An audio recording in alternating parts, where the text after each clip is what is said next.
At this point, I've covered the essential routings and many of the techniques I regularly utilize to compose and perform with this setup.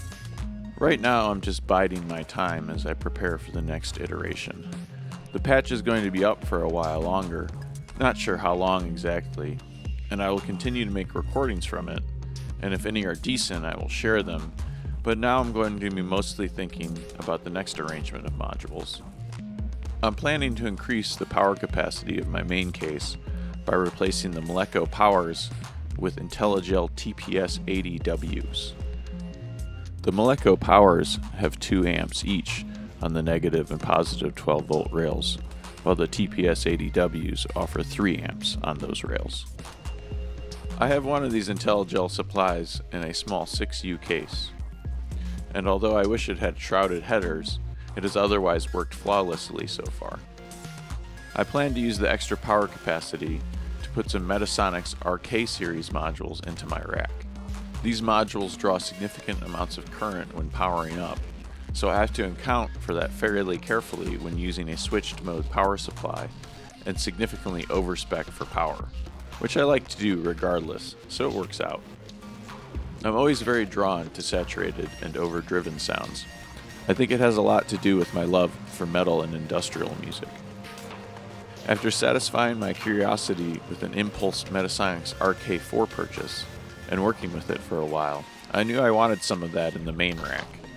Putting Metasonix modules in the setup also has to do with a shift towards having less sound sources and being willing to sacrifice features and versatility in exchange for raw sonics I feel are difficult or impossible to obtain elsewhere. The Harvestman Mark I modules are an excellent example of this, and I'm always considering putting them into my main rack for their unique qualities. The Time Safari Mark I is much less versatile than the Mark II, and much lower fidelity, but it offers things that the Mark II version simply can't.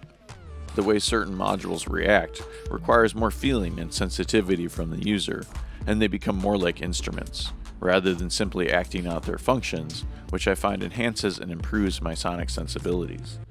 There's more of a personal and nuanced relationship, and that connection tends to come out in the music. I'm a bit torn about whether or not I will keep my effects box configured as a bitbox.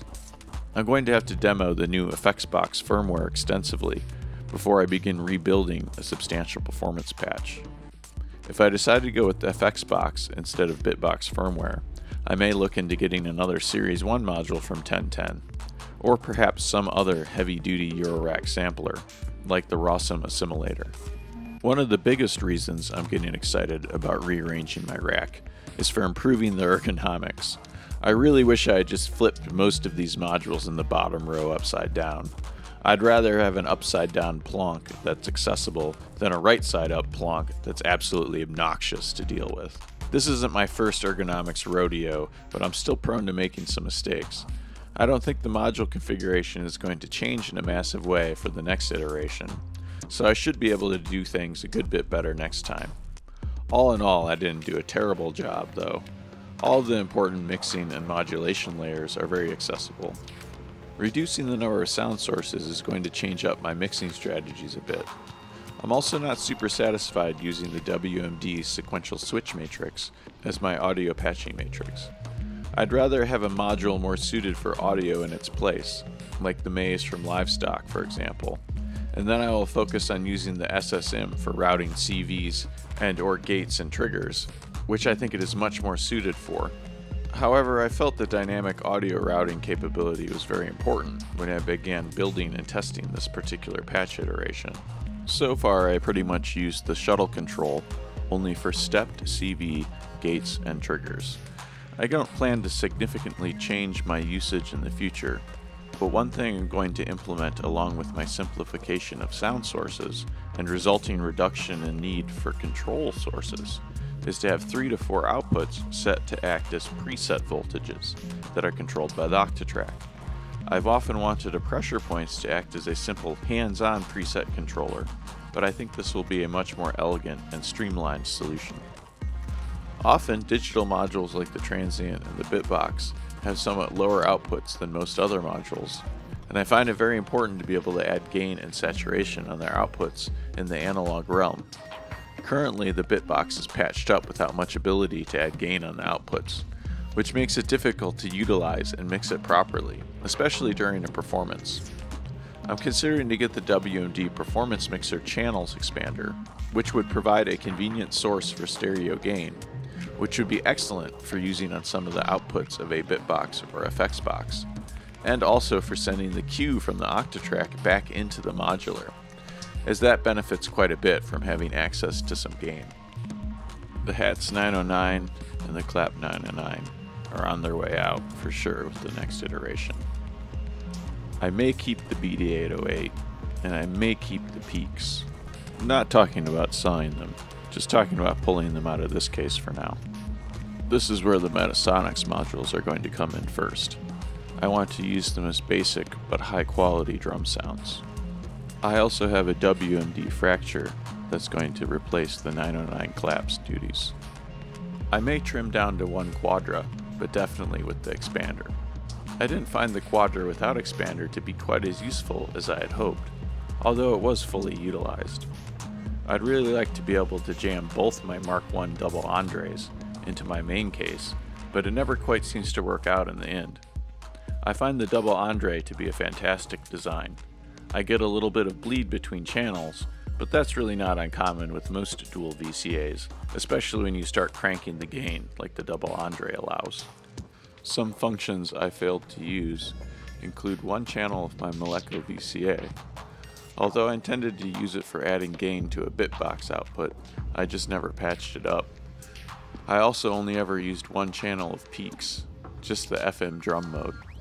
I'd sort of intended to use the second channel for the gate delay mode, but had enough other things going on where it was a bit superfluous. I also completely neglected the WMD sequential switch matrix expander. It would have been quite useful to have patched it up so that certain routings are associated with particular audio or modulation events, or alteration of effects parameters. One utilitarian use would be that since certain routings are feedback routings, I'm able to know when I've patched certain feedback loops. I could nip it in the bud, or I could make it worse. However, I think for what I like to do, the gate expander is probably a bit more useful overall when routing CVs. For this iteration, it was just a waste of 8 HP. I also neglected to fully utilize the WMD Performance Mixer volume and panning VCAs. Part of this has to do with where in the signal chain they put the output VCAs.